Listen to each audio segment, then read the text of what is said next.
Autre chose maintenant, écoutez bien, ce sont des produits vendus en magasin qui contiennent, malgré tout ce qu'on dit, des ingrédients qui sont interdits en France.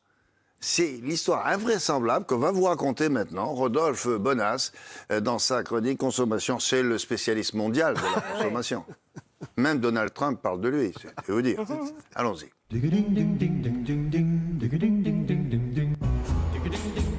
Alors, Rodolphe, des enseignes qui vendent des produits interdits en France. Racontez-nous ça.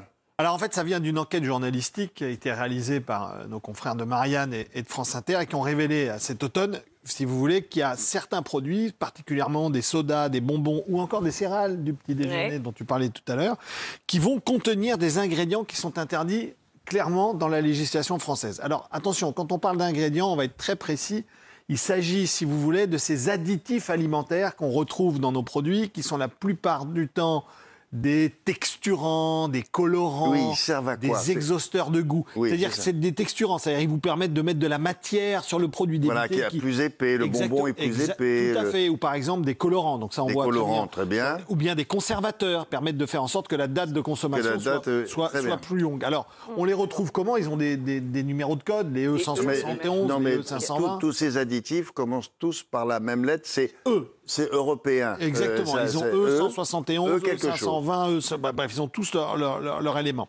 Et donc, si vous voulez, la grande difficulté, c'est qu'en fait, il y a un certain nombre d'additifs qui sont interdits en France et en Europe, mais qui sont autorisés sur d'autres marchés comme les États-Unis ou encore au Canada. Donc, résultat des courses, c'est très compliqué de s'y retrouver parce que finalement, on importe et on exporte des produits tout le temps. Donc, parfois, on peut retrouver dans nos étals et dans nos magasins, finalement, des produits. Alors, ça va être le cas du dioxyde de titane. Alors, le dioxyde de titane... Déjà, le nom, on le connaît. Alors, oui, exactement, il fait peur. On a envie d'en prendre dans ces cas-là. Alors, celui-ci, c'est le E171. Celui-ci, il a été interdit en 2020, mais c'est un produit qu'on retrouvait absolument partout parce que c'est un colorant à très forte blancheur. C'est-à-dire qui permettait, par exemple, dans les dentifrices, il était souvent très présent, ou encore dans les bonbons, les industriels, ou même certaines pâtisseries artisanales pour mettre de la blancheur, si vous voulez, dans la chantilly ou dans les crèmes. C'est attirant, ça donne envie de les consommer. Et il y avait un produit pour ça? Exactement. Et ce produit s'appelle le... E171. Non, titane. Le dioxyde de titane. Le dioxyde de titane.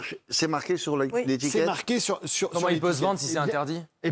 Alors, ça doit être marqué sur l'étiquette. Alors, la question, c'est comment se fait-il qu'on peut les trouver dans nos états? Eh bien, qu'est-ce qu'on fait quand on a une interrogation? On enquête. On est allé enquêter, regarder ce reportage de la rédaction. On se retrouve tout de suite après pour comprendre encore pourquoi on a ces produits. Et comment agir? Et comment agir? Comment faire? Les articles contiennent des ingrédients interdits par la réglementation française. Pour identifier les ingrédients illégaux, nous avons demandé l'aide de cette nutritionniste. Nous lui avons soumis 3 produits achetés dans la capitale. Premier produit, des céréales de petit déjeuner destinées aux enfants. Quand on regarde un peu plus précisément sur la liste d'ingrédients, on voit beaucoup de colorants comme le rouge, le tartrazine, le bleu, le jaune. Donc ces colorants, ils peuvent provoquer de l'hyperactivité et aussi des troubles de l'attention chez les enfants. Normalement, il doit figurer une mention obligatoire. Et quant à les colorants, par exemple le rouge, le tartrazine et le jaune, eux sont classés comme potentiellement cancérogènes. Du coup, on n'est pas bon là, sur ce produit. Deuxième produit, un condiment à base de concombre. On voit du sulfate d'aluminium. Et là, ça pose un problème par contre quant à cet additif-là. Alors, il sert de stabilisant et de conservateur. Il est réglementé, donc sa dose est réglementée en Europe. Et ça peut provoquer des troubles rénaux et des troubles neurologiques. Troisième produit, un soda aromatisé à la pêche. On a 2 colorants, donc le 110 et le 129. Lui, il est classé probablement cancérogène. Ce genre de boisson, on peut en consommer quand même facilement 2-3 par jour. Donc là, on dépasserait complètement les seuils autorisés. Des additifs dangereux pour la santé, un affichage réglementaire absent et des doses journalières non respectées. Comment ces produits peuvent-ils se retrouver en vente libre dans notre pays? C'est la question que nous avons posée aux douanes françaises. Ils arrivent par des points d'entrée, par des ports qui sont situés dans d'autres pays de l'Union européenne et notamment, parce que forcément c'est là où il y a les plus forts tonnages en matière de fret commercial, par des ports d'Europe du Nord. Malgré le nombre restreint de points de vente, les autorités ne sous-estiment pas l'ampleur de la fraude. Dans des affaires récentes que nous avons faites, c'était un grossiste en Ile-de-France qui avait dans ses locaux entreposé 17 tonnes de produits qui n'étaient pas conformes. Je pense qu'on peut légitimement dire que le phénomène est important. Selon les douanes, plus d'1 million de produits auraient été importés illégalement en France depuis 2021. Alors, outre ces produits américains, qu'on va taxer, hein, bien sûr, on va le dire à Donald, il faut en parce parler. que lui, il va taxer les produits français.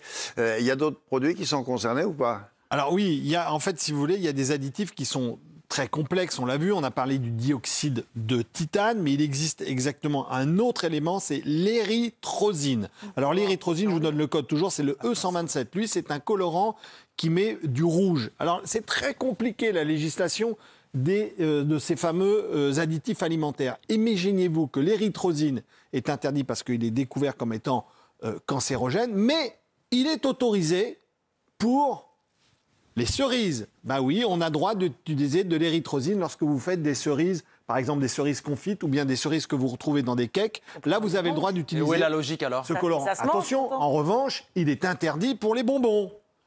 Donc c'est quand même assez compliqué de s'y retrouver. Ah, mais non, mais c'est comme ça. Qu'est-ce qui fait la loi là? C'est l'Europe? C'est l'Europe et la France. Hein, souvent, vous savez, l'Europe, c'est nous. Hein.